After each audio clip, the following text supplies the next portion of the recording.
ফার্স্টেই বলি, আমাদের দাঁতের তিনটে লেয়ার, ঠিক আছে? প্রথমেরটা হচ্ছে এনামেল, সেকেন্ডেরটা ডেন্টিন, আর ভেতরে শিরা থাকে যেটাকে আমরা পাল্প বলি।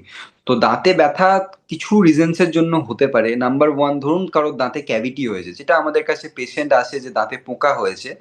দাঁতে পোকা বলে কিন্তু কিছু হয় না, দাঁতে ক্যাভিটি আছে। তো যখন ওই ক্যাভিটি ডিপার ভেতরে মানে সেকেন্ড লেয়ার বা থার্ড লেয়ারে পৌঁছে যায়, তখন পেশেন্টরা একটা পেন বা একটা শিরশির অনুভব করে। তখন আমাদের কাছে আসে পেশেন্ট। নাম্বার ওয়ান, ধরুন দাঁতের মধ্যে কোনো ক্যাভিটি হয়েছে।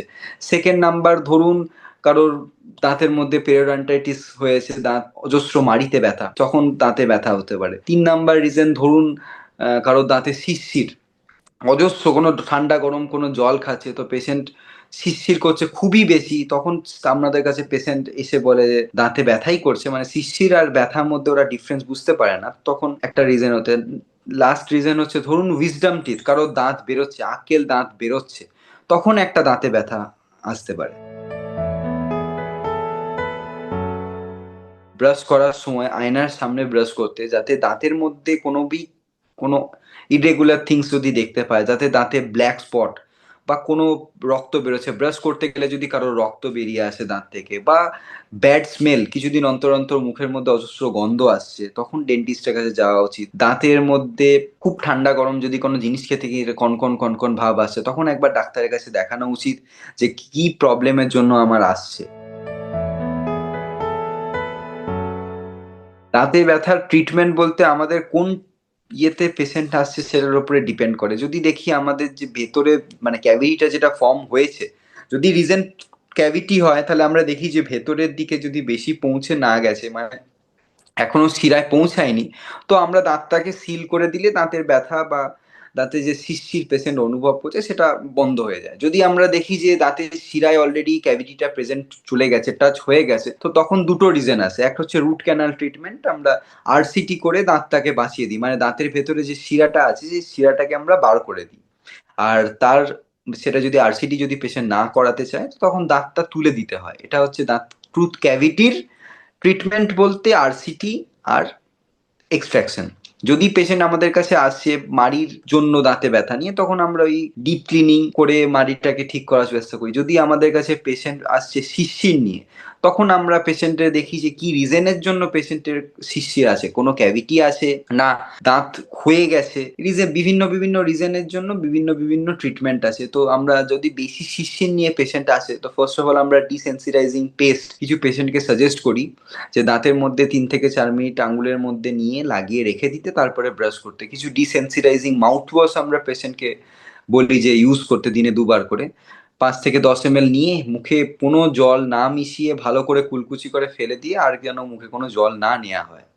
এগুলো হচ্ছে বিভিন্ন বিভিন্ন রিজনের জন্য বিভিন্ন বিভিন্ন ট্রিটমেন্ট আমাদের কাছে প্রেজেন্ট আছে।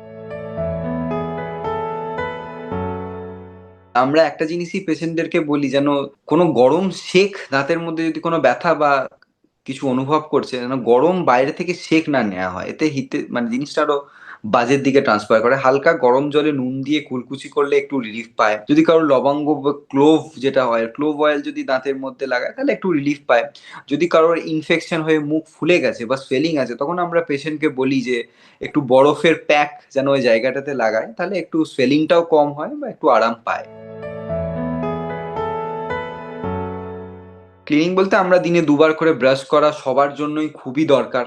আমরা মাউথ ওয়াশ করতেও পেশেন্টকে বলি, কারণ ফ্লসিং করতে বলি। এখন ওয়াটার ফ্লসার বলে একটা জিনিস বেরিয়ে গেছে, খুবই ভালো জিনিস। অনেকজন ফ্লস করতে ঠিকঠাক পারে না, তখন ওটা হিতে বিপরীত হয়ে যায় যে মাড়ির মধ্যে বেশি আঘাত হয়ে যাচ্ছে। তো এখন ওয়াটার ফ্লসার যে জিনিসটা বেরিয়েছে, সেটা খুবই হেল্পফুল। দুটো দাঁতের মাঝখানে জল দিয়ে একটা জোরে জল বেরোয়, তো খাবারগুলোকে বা নোংরা যদি কোনো জমে থাকে, তো সেটা পুরোপুরি ক্লিয়ার হয়ে যায়। ব্রাশ করা, ঠিকঠাক ভাবে ব্রাশ করা উচিত, ঠিক আছে? 6 মাস, প্রতি 6 মাস থেকে 1 বছর ডাক্তারের কাছে গিয়ে একবার দেখিয়ে আসুন যে কোনো প্রবলেম প্রেজেন্ট আছে কি নেই। আর মাউথ ওয়াশ করতে আমরা পেশেন্টকে সাজেস্ট করি, রাতে ঘুমাতে যাওয়ার আগে একবার কুলকুচি করে ভালো করে মাউথ ওয়াশ করে ঘুমাতে যাওয়া অবশ্যই উচিত। প্রতি 6 মাস থেকে 1 বছরের মধ্যে অবশ্যই একবার করে দেখানো উচিত। কারণ আমাদের দাঁতে ব্যথা তখনই হয় যখন কোনো ক্যাভিটি বা কোনো ইনফেকশন ভেতর অব্দি পৌঁছে গেছে। মানে আমাদের কাছে পেশেন্ট ব্যথা ছাড়া আসে না। ব্যথা মানে হচ্ছে শিরার মধ্যে অলরেডি ক্যাভিটিটা প্রেজেন্ট চলে গেছে, টাচ হয়ে গেছে। তো যত তাড়াতাড়ি আসবেন, কোনো ব্যথা যন্ত্রণা না হওয়ার আগেই যদি কোনো ব্ল্যাক স্পট দেখেন, বা তার মানেই সেটা ক্যাভিটি। একবার ডাক্তারের কাছে গিয়ে দেখান যে কেন এই কালো মানে ইরেগুলার কোনো অ্যাবনর্মাল জিনিস যদি আপনারা দাঁতের মধ্যে প্রেজেন্ট দেখতে পান, তাহলে অবশ্যই ডাক্তারের কাছে যান।